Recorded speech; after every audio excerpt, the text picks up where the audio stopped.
తేని అసెంబ్లీ సమావేశాలకు వస్తానని జగన్ చెప్పడం హాస్యాస్పదంగా ఉందని గన్నవరం ఎమ్మెల్యే యార్లగడ్డ వెంకట్రావు అన్నారు. ప్రజా సమస్యల పరిష్కారానికి ఏకైక వేదికగా ఉన్న అసెంబ్లీకి రాకపోవడమంటే వారికి ప్రజల సమస్యలపై ఏ మేరకు చిత్తశుద్ది ఉందో అర్థమవుతోందని అన్నారు. జగన్ అర్ధరహితమైన వాదనలు చేస్తే ప్రజలు హర్షించరంటున్న ఎమ్మెల్యే యార్లగడ్డ వెంకట్రావుతో మా ప్రతినిధి రామకృష్ణ ఫేస్ టు ఫేస్. 24 నుంచి అసెంబ్లీ బడ్జెట్ సమావేశాలు జరగబోతా ఉన్నాయి. ప్రధానంగా ఈ బడ్జెట్ సమావేశాలకు సంబంధించి వైసీపీ నేత పులివెందుల ఎమ్మెల్యేగా ఉన్నటువంటి జగన్మోహన్ రెడ్డి సమావేశాలకు హాజరవుతాడా రాడా అన్నటువంటి పెద్ద ఎత్తున చర్చ అయితే జరుగుతుంది. ఇప్పటికే జగన్మోహన్ రెడ్డి తనకు ప్రతిపక్ష హోదా ఇస్తేనే అసెంబ్లీ సమావేశాలకు వస్తానని భీష్మించు కూర్చున్నటువంటి పరిస్థితి అయితే కనిపిస్తుంది. ఈ నేపథ్యంలో ఈ అంశం మీద మనతో మాట్లాడడానికి గన్నవరం ఎమ్మెల్యే యార్లగడ్డ వెంకట్రావు గారు ఉన్నారు. ఆయనతో మాట్లాడే ప్రయత్నం చేద్దాం. సార్, ప్రధానంగా జగన్మోహన్ రెడ్డి అసెంబ్లీ సమావేశాలకు గత కొంతకాలంగా రానటువంటి పరిస్థితి, రేపు కీలకమైనటువంటి బడ్జెట్ సమావేశాలు జరగబోతా ఉన్నాయి. ఈ సమావేశాలకైనా వస్తాడా రాడా అని ప్రధానంగా తెలుగుదేశం పార్టీకి సంబంధించి ఇప్పటికే జగన్మోహన్ చాలా స్పష్టంగా చెప్పి నాకు ప్రతిపక్ష హోదా ఇస్తేనే అసెంబ్లీ సమావేశాలకు వస్తాను. ఏంటి దీని మీద? అంటే అది హాస్యాస్పదంగానే భావిస్తున్నా. నేను సూటిగా జగన్మోహన్ రెడ్డి గారిని అడుగుతున్నా, పార్లమెంట్లో నీకు ప్రధాన ప్రతిపక్ష హోదా ఉందా? ముందే వెళ్తున్నారు లోక్సభకి. ఇక్కడ ఒక వైఖరి, అక్కడ ఒక వైఖరి, దుర్మార్గమైన వైఖరి తీసుకుంటాం బాధాకరం. ప్రతిపక్ష పార్టీ శాసనసభ్యులైనా సభానాయకుడిగా చంద్రబాబు నాయుడు గారు సభ నడుపుతున్న ప్రతిపక్ష ఎమ్మెల్యేలు అసెంబ్లీకి వచ్చి వాళ్ళ ప్రజా సమస్యను ఎలుగెత్తడానికి ఇంకో వేదిక ఏమైనా ఉందా? ఓన్లీ ప్రజా సమస్య పరిష్కారానికి ఉన్న ఏకైక వేదిక రాష్ట్ర అసెంబ్లీ. దీన్ని మానేసి మీరు మేము రామని పద్దాక చర్చలు కూడా ఇప్పుడు ప్రజలు కూడా అంత ఆసక్తిగా గమనిస్తున్నారని నేనైతే అనుకోవట్లేదండి. 2 సార్లు లానాళ్ళు మాకు హోదా ఇవ్వాలని అడిగిందే పాడిందే పాటలాగా రోజు ఒకటే చెప్తే ప్రజలకు కూడా ఇసుకుపుట్టే పరిస్థితి. ఆంధ్రప్రదేశ్ రాష్ట్ర ప్రజలు వాళ్ళకి 11 సీట్లు ఇచ్చి 11 మంది శాసనసభ్యులు ఎన్నుకుంటే ఆ 11 మంది శాసనసభ్యులు ఆ శాసనసభ్యులు నియోజకవర్గాలు ఏమనుకుంటారు, ప్రజలు రాష్ట్ర వ్యాప్తంగా ఏమనుకుంటారు?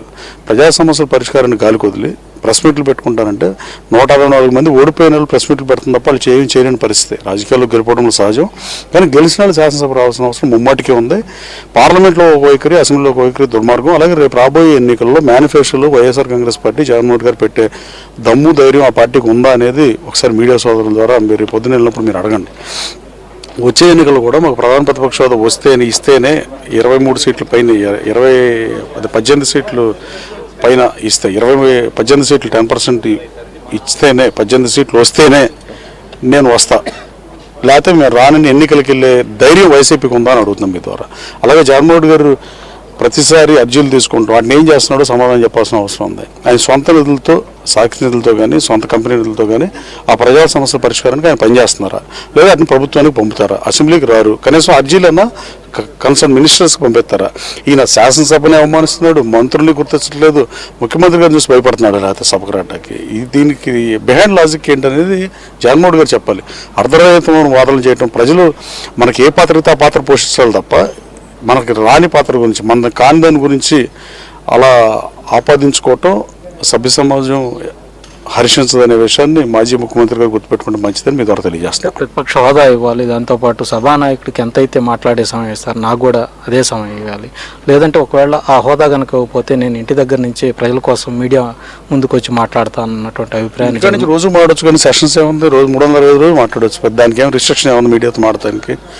కానీ కొన్నాళ్ళకి మీడియా సోదరులు కూడా అడగాల్సిన అవసరం ఉందని నేను భావిస్తున్నాను. నేను రిక్వెస్ట్ చేస్తున్నాను, హంబల్ రిక్వెస్ట్ మీకు మీడియాకి. మీరు ఈసారి ప్రెస్ మీట్ పెట్టినప్పుడు ప్రజా సమస్యలు మీరు అర్జీలు తీసుకుంటున్నారు, వాటిని ఏం చేస్తున్నారు? ప్రభుత్వానికి ఇస్తున్నారా, లేదా మీరు ఏమైనా మీ డబ్బుతో పరిష్కరిస్తున్నారా? పాయింట్ నెంబర్ 2, వచ్చేసారి అసెంబ్లీ ఎన్నికలు జరిగేటప్పుడు, నెక్స్ట్ 17వ శాసనసభ ఎన్నికలు జరిగేటప్పుడు ఆ మేనిఫెస్టోలో మాకు ప్రధాన ప్రతిపక్ష హోదా ఇవ్వకపోతే మేము అసెంబ్లీకి రామని చెప్పి మీరు ఎన్నికలకి వెళ్ళే ధైర్యం మీరు చేయగలరా? 3, ప్రజాస్వామ్యంలో ప్రజలు మనకిచ్చిన అవకాశాన్ని మనం ఫుల్ఫిల్ చేయాల్సిన అవసరం ఉంది. వాళ్ళు తిరస్కరించిన దాన్ని యాక్సెప్ట్ చేయాలి. మేము యాక్సెప్ట్ చేయండి ఎలా? నేను గన్నవరం శాసనసభ్యుడు గారు 270 ఓట్లతో ఓడిపోయిపోయింది సార్. నేను యాక్సెప్ట్ చేయలేదు, నేను అసెంబ్లీ మెంబర్ని ఎంత మాట్లాడితే ఎంత తెక్క అనుకుంటారో ఇది అంతే తెక్కని అనుకుంటున్నా. దీంట్లో అసలు లాజికల్ కంక్లూషన్ లేదు. జగన్మోహన్ రెడ్డి గారు ఈ రాష్ట్ర శాసనసభను అవమానిస్తున్నాడు, ఈ రాష్ట్ర ప్రజలను అవమానిస్తున్నాడు. అలాగే పార్లమెంట్కి ఎందుకు వెళ్తున్నాడు? పార్లమెంట్లో మిథున్ రెడ్డికి ప్రధాన ప్రతిపక్ష హోదా ఇచ్చారా? ఇవ్వలేదు కదా. కానీ ఈ ద్వంద్వ వైఖరి తీసుకున్న బాధాకరం. మీడియాతో మాట్లాడుకుందాం అనుకున్నప్పుడు రాజకీయ పార్టీ పెట్టాల్సిన కమ్యూనిస్ట్ పార్టీలకు ప్రాతినిధ్యం లేదు, వాళ్ళు మీడియా సమావేశాలు పెడుతున్నారు పాపం. అలాగే వేరే పార్టీలు, కాంగ్రెస్ పార్టీకి ప్రాతినిధ్యం లేదు ఈ సభలో, వాళ్ళు మీడియా సమావేశాలు పెడితే అర్థమవుతుంది. కానీ 11 మంది శాసనసభ్యులు గెలిచిన వైఎస్ఆర్ కాంగ్రెస్ పార్టీ ప్రతిపక్ష నాయకుడు, వైఎస్ఆర్ కాంగ్రెస్ పార్టీ అధినేతగా, వైఎస్ఆర్ కాంగ్రెస్ పార్టీ అధ్యక్షుడిగా ఆయన ప్రధాన ప్రతిపక్షానికి పార్టీ అధ్యక్షుడు. కానీ ఆయన దాంతోపాటు ప్రతిపక్ష హోదా అసెంబ్లీలో కావాలంటున్నాడు. అసెంబ్లీలో హోదా ఇచ్చేది ప్రజలు తప్ప స్పీకర్ గారు, ముఖ్యమంత్రి గారు ఇంకోళ్ళు ఇచ్చేది కాదు. అది కనీస ధర్మం కాదు. బట్ ఇక వితండవాదానికి మనం ఆన్సర్ చేసేది కూడా ఉంటుంది. ఓకే, అంటే వరుసగా మనం చూసుకుంటే గత ఒక వారం రోజులుగా తిరుపతి లడ్డూకు సంబంధించి కల్తీ నెయ్యి అంశంలో ఒక నలుగురిని అరెస్ట్ చేయడంతో, దాంతోపాటు పెద్దిరెడ్డి రామచంద్ర అటవీ భూములు ఆక్రమించడం, మరోవైపు మద్యానికి సంబంధించినటువంటి కుంభకోణం, అక్కడ తాడేపల్లి ప్యాలెస్ ప్రమాదంలో డైరీలు ఇవన్నీ తగలబెట్టారన్నటువంటి ఆరోపణలు, ఇవన్నీ చూస్తే మీకేమనిపిస్తుంది? ఆ కుంభకోణం తప్పు చేసిన వాళ్ళు ఎక్కడైనా శిక్ష ప్రజాస్వామ్యంలో శిక్ష పడటం లేట్ అవ్వచ్చు. కానీ గతంలో బీహార్ ముఖ్యమంత్రిగా పనిచేసిన వాళ్ళు కానీ, ప్రపంచంలో చాలా దేశాలకు అధ్యక్షులుగా పనిచేసిన వాళ్ళు కానీ తప్పు నిరూపించడం చట్టం దాన్ని అది చేస్తే ప్రపంచవ్యాప్తంగా, అది ఆంధ్రానా, ఇండియానా, పక్క దేశం అనేది ఏ దేశమైనా చట్టాలకు లోబడి బతకాల్సిన అవసరం ఉంది. లా బౌండెడ్ సిటిజన్స్గా ఉండాల్సిన అవసరం ఉంది ఎవరైనా. ఇక అలా కాదనుకుని వీళ్ళు అవినీతి చేసినప్పుడు అది నేరం నిరూపితం అయితే డెఫినెట్గా ఐపీసీ కోడ్ని బట్టి వాళ్ళకి శిక్ష పడుతుంది. దే హ్యావ్ టు అది వాళ్ళు అనుభవించి తెరాల్సిందే. పెద్దిరెడ్డి రామచంద్రరెడ్డి గారు ఇక్కడ కూర్చొని ఇక్కడ అంతకుముందు గతంలో ఈ రాష్ట్రానికి నేనే తిప్పుతున్నాను, చక్రం తిప్పుతున్నాను, కుప్పంలో చంద్రబాబు నాయుడు ఓడిపోతాడు, కుప్పంలో చంద్రబాబు నాయుడు ఓడిస్తాం, 1,00,000 మెజార్టీ తీసుకొస్తామని మాట్లాడిన పెద్దిరెడ్డి ఆ రోజున ఇక్కడ గెస్ట్ హౌస్లో కూర్చుని మాట్లాడు అలాగే ఉంటుంది. ఇప్పుడు హోటల్ రూమ్లోకి వచ్చిన మురళీ ఫార్చ్యూన్ అక్కడ రూమ్ తీసుకుని ఉండాల్సిన పరిస్థితులు వచ్చినాయి. రాజకీయాల్లో అధికారం ఎప్పుడు శాశ్వతం కాదు.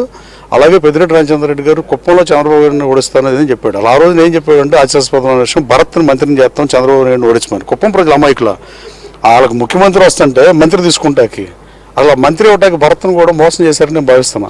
బీసీ కమ్యూనిటీకి చెందిన వాళ్ళకి మంత్రి ఇస్తాం, చంద్రబాబు నాయుడిని ఓడిస్తే చంద్రబాబు నాయుడు గారి మీద ఫైట్ చేయమని అడిగిన భరత్ని ఆ రోజున ఎమ్మెల్సీగా ఉన్నాడు, మంత్రి ఎందుకు చేయాలా? ఇలా రూల్స్ తెలియదు. ఎమ్మెల్సీని మంత్రులు చేశారు కదా, మోపిదేవి వెంకటరమణ గారికి ఇచ్చారు, పిల్లి సుభాష్ చంద్రబోస్ గారికి ఇచ్చారు. ఆ రోజు భరత్కి ఇవ్వచ్చు కదా. ఆ రోజే ఇవన్నీ ఉన్న కలిబులు మాటలు చెప్తారండి, ఇవన్నీ వేస్ట్ ఆఫ్ టైం. రాజకీయాల్లో ప్రజలు ఇచ్చిన పాత్రను పోషిస్తున్నప్పుడు అది డెఫినెట్గా ఫెయిల్యూరే. జగన్మోహన్ రెడ్డి గారు ఒకే ఒకటి మేనిఫెస్టోలో నెక్స్ట్ టైం పెట్టి అధికారంలో కానీ ప్రధాన ప్రతిపక్ష హోదా కానీ ఈ రెండు ఇవ్వకపోతే నేను శాసనసభకు రానని ఎన్నికలకు వెళ్ళే దమ్ముంటే జగన్మోహన్ రెడ్డి గారు మీడియా సాక్షిగా వెల్లడించాలి. అలా అంటే అప్పుడు ఆయన దాన్ని మనం కనీసం దాని గురించి మాట్లాడవచ్చు. ఇక పాడిందే పాటలాగా ప్రతి అసెంబ్లీ సెషన్ అప్పుడు వస్తారా అనే చర్చ ఏమి ఉండదండి. కొన్నాళ్ళకి ప్రజలు మర్చిపోతారు ఇవన్నీ. రెండోది ప్రజాస్వామ్యం మీద దాడి, అలాగే ప్రజల ఇచ్చిన తీర్పు మీద దాడి, అసెంబ్లీ మీద అవమానిస్తున్నాం. అసలు ఇవన్నీ ఏ రకంగా చూసినా ఆయన ముఖ్యమంత్రిగా సభానాయకుడిగా 5 సంవత్సరాలు ఈ శాసనసభను నడిపి ఎవరో కొత్తగా శాసనసభ్యుడు రూల్స్ వెళ్ళినాడు మాట్లాడితే అది కొంచెంసేపు ఆలోచించవచ్చు. కానీ సభానాయకుడిగా 5 ఏళ్ళు ఈ సభను నడిపిన ఆయనకి రూల్స్ తెలవదా అనేది నేను సూటిగా అడగదలుచుకున్నాను. బడ్జెట్ సమావేశాలు ఎందుకంటే ప్రతిపక్షం లేదు కాబట్టి ఆ పాత్రను కూడా అధికార పార్టీ పోషించబోతుందా? అధికార పార్టీ ఎమ్మెల్యేలే ప్రజా సమస్యలను సభ దృష్టికి తీసుకురావాలి. ఇప్పుడు ఎప్పుడైనా ప్రతిపక్షం ఇప్పుడు జగన్మోహన్ రెడ్డి గారు వచ్చినా కూటమి సభ్యులు వాళ్ళ కాన్స్టిట్యున్సీ సమస్యలను వాళ్ళు ప్రతిపక్ష పార్టీ లాగానే మాడతారు. వాళ్ళ సమస్య పరిష్కరించుకుంటాకి ప్రభుత్వాన్ని డిమాండ్ చేస్తారు వాళ్ళు కూడా.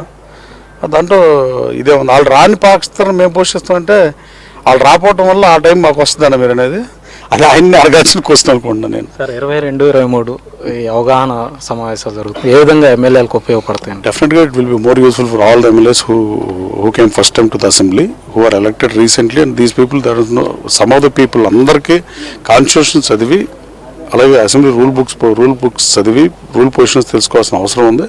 అలాగే గౌరవంగా ఉండాల్సిన అవసరం ఉంది. అన్పార్లమెంటరీ వర్డ్స్ పార్లమెంటరీ వర్డ్స్ కొంచెం డిస్క్రైబ్ చేయాల్సిన అవసరం కూడా ఉంది. గతంలో కొడాలని కానీ వాళ్ళు మాట్లాడిన భాష అలాంటిది మీరు చూసారు. వాళ్ళు ఏది పడితే మాట్లాడేవాళ్ళు. చంద్రబాబు నాయుడు గారికి కుప్పంలో గెలిస్తే చంద్రబాబు నాయుడు బూట్లు పాలిష్ చేస్తానని చెప్పాడు పెద్ద మనిషి. మరి చంద్రబాబు నాయుడు గారు కుప్పంలో గెలిచాడు, ముఖ్యమంత్రి అయ్యాడు. ఈ బూట్లు పాలిష్ చేస్తాను అడిగితే ఏమయ్యాడు? కమాన్ రా నా మీద పోటీ చేసి చంద్రబాబు అని మాట్లాడిన వాళ్ళందరూ ఇవాళ కనపట్ల. సో ఈ రాజకీయాల్లో ఏంటంటే మీడియా చూపించినంతసేపు అండి మీడియా కోసం మాట్లాడే మాటలు తప్ప ఈ నిజమని నేను భావించట్లా. ప్రజాస్వామ్యంలో ఓడిపోయిన వాళ్ళు కాన్స్టిట్యున్సీలకు వెళ్ళాలి. మన వరదలు వచ్చినప్పుడు ఫ్లడ్స్ వచ్చినప్పుడు జిల్లాలో 16 మంది ఎమ్మెల్యేలు పోటీ చేస్తే ఎమ్మెల్యేలుగా 16 మందిలో ఒకరిద్దరు కూడా రాలా. అజిత్ సింగ్ నగర్ కానీ జక్కంపూడి కానీ ఇవన్నీ విజయవాడ సిటీలో ముంపు గురైందంతా వైఎస్ఆర్ కాంగ్రెస్ పార్టీకి అనుకూలమైన ప్రాంతం. వాళ్ళ గాలి కుదిరేశారు వాళ్ళ పార్టీ కోటేసిన వాళ్ళు కూడా. దాని మీద మాట్లాడటం కూడా అనవసరం అనుకుంటాను. ప్రతిసారి శాసనసభకు వస్తాడా రాడా అంటే ఆయన రాను మొర్రో అని చెప్తుంటే ఇంకా మనం నువ్వు రా అన్న ఉపయోగం ఉంటుంది. ఇప్పుడు నువ్వు వెళ్ళి పిలిస్తే వస్తాడు పోని ఇప్పుడు ఆయన పిలుచుకొస్తానికి ఇంకా నేను గవర్నర్ గారిని వచ్చి నన్ను పిలవమంటలేదు, అంతవరకు సంతోషిస్తాను నేను అనుకుంటున్నాను.